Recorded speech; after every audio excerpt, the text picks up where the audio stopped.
You know, there's plenty of stories like this across America, and these Appalachias are no different, of a woman in white walking along a lonely country road at night. So I'm going to share a little story with you from the foothills of the Smoky Mountains here in East Tennessee of just such a story. Now, the names have been changed to protect the family.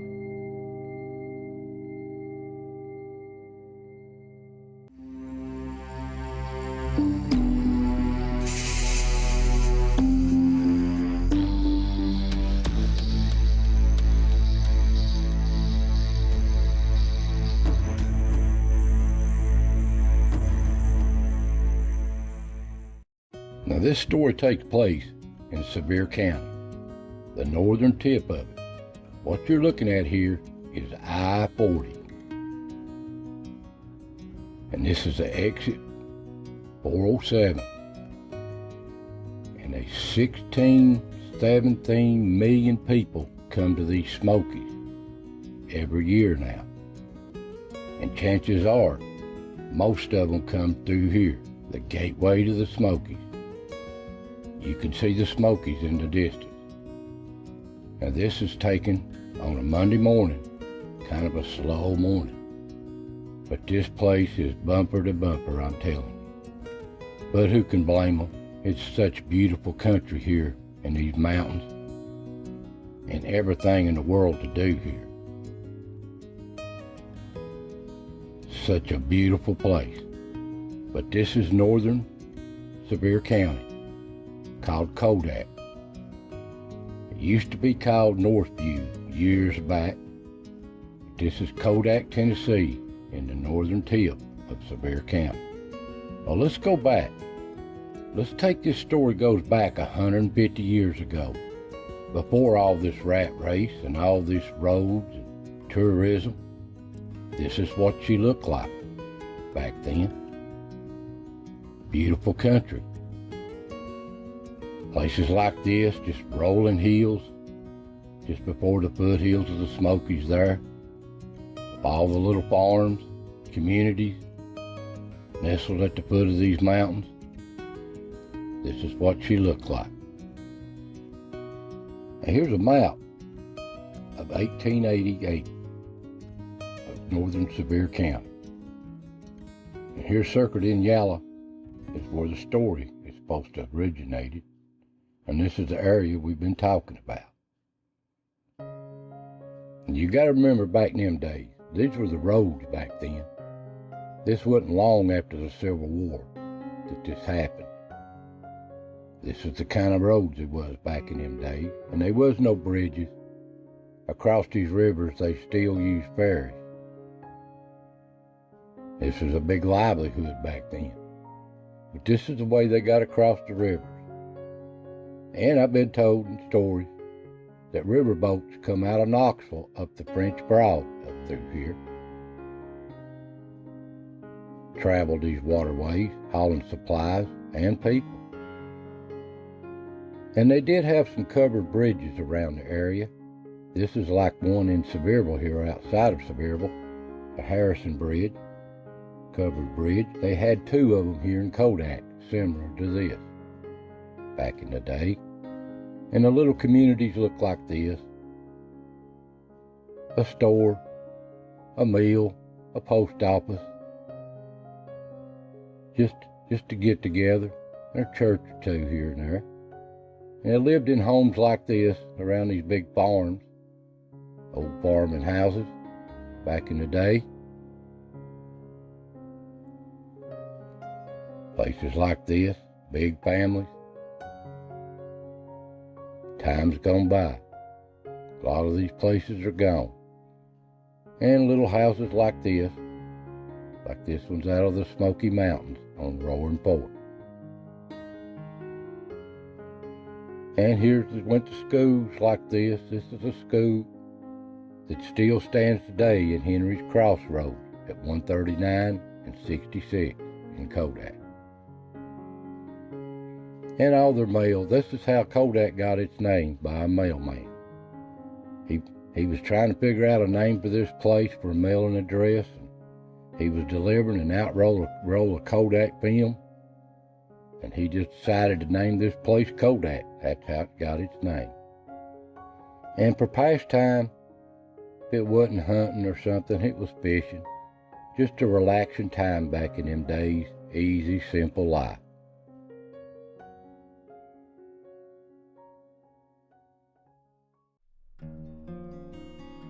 Now this old story come to me from a good friend, a good Christian lady that I got to know when I come down in this area. She's gone now. She told me this story, and she was part of the Cates family. And she was telling me that her grandmother used to tell her this story. And there's a lot more mystery in this story than there are anything. And he was talking about an old story of 150 years ago. An old woman named Betsy. She married in around about the last year of the Civil War, 1864. And she had a family, 2 little kids. But by the time she was 20, she got married and she hit the road. Don't know what the biggest mystery was, is why. Why did she leave her family? Never nobody could get that answer out of anybody.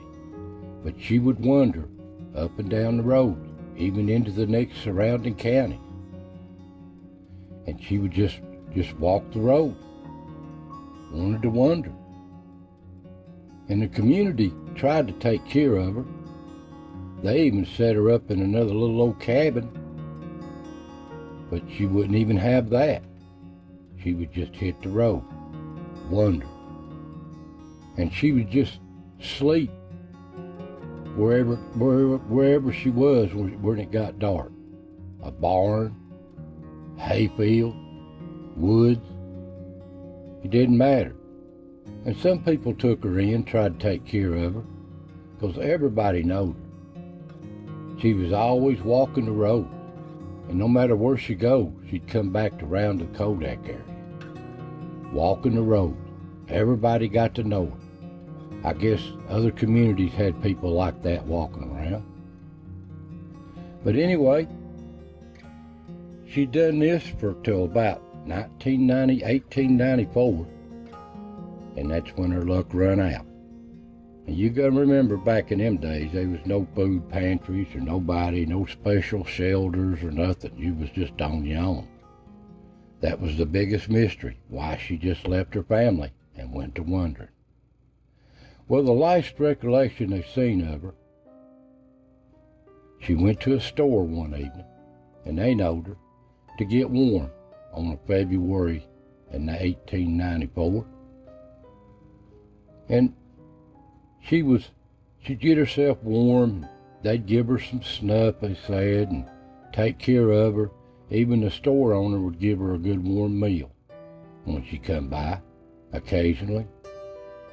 Well, at this time, in February, there was a bad little winter storm just sprung up that night. And I guess it caught her out somewhere. Got real cold.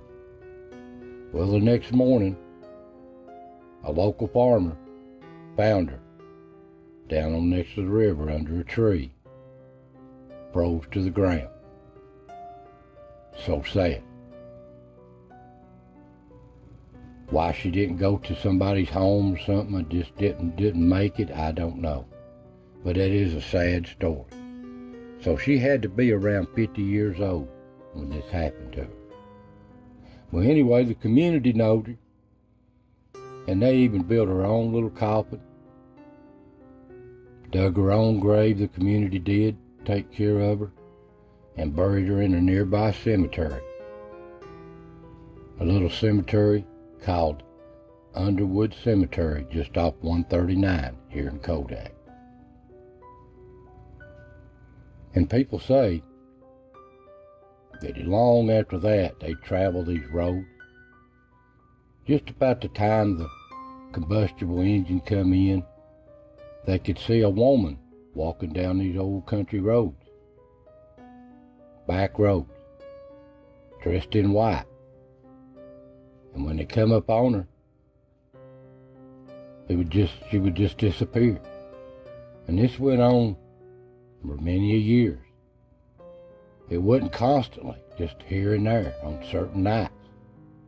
That's the old story goes. Even up into modern time,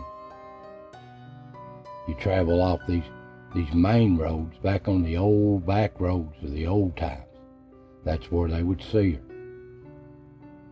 Well, I went up to this graveyard. They said they buried her in a simple grave with a simple stone. Nothing about any markings. And I looked all through this graveyard, and I didn't find, it's a nice graveyard up here, well kept. But there was only two or three headstones that I seen that had no markings on. And I looked at them real good. And this last one here, I just had the feeling.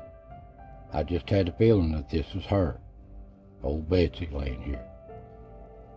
I have no way of proving nothing, but I just had that eerie feeling that this is her. And you never know nowadays. All these modern roads, bypasses, backcountry roads that was here for hundreds of years, settling this country and all our pioneers. These are the original roads. So you never know what you see on these roads at night. You just never know. So I hope you enjoy these little stories of our old times. It's just times that's gone by and forgotten. So I want to thank you for watching. God bless, and I'll see you next time.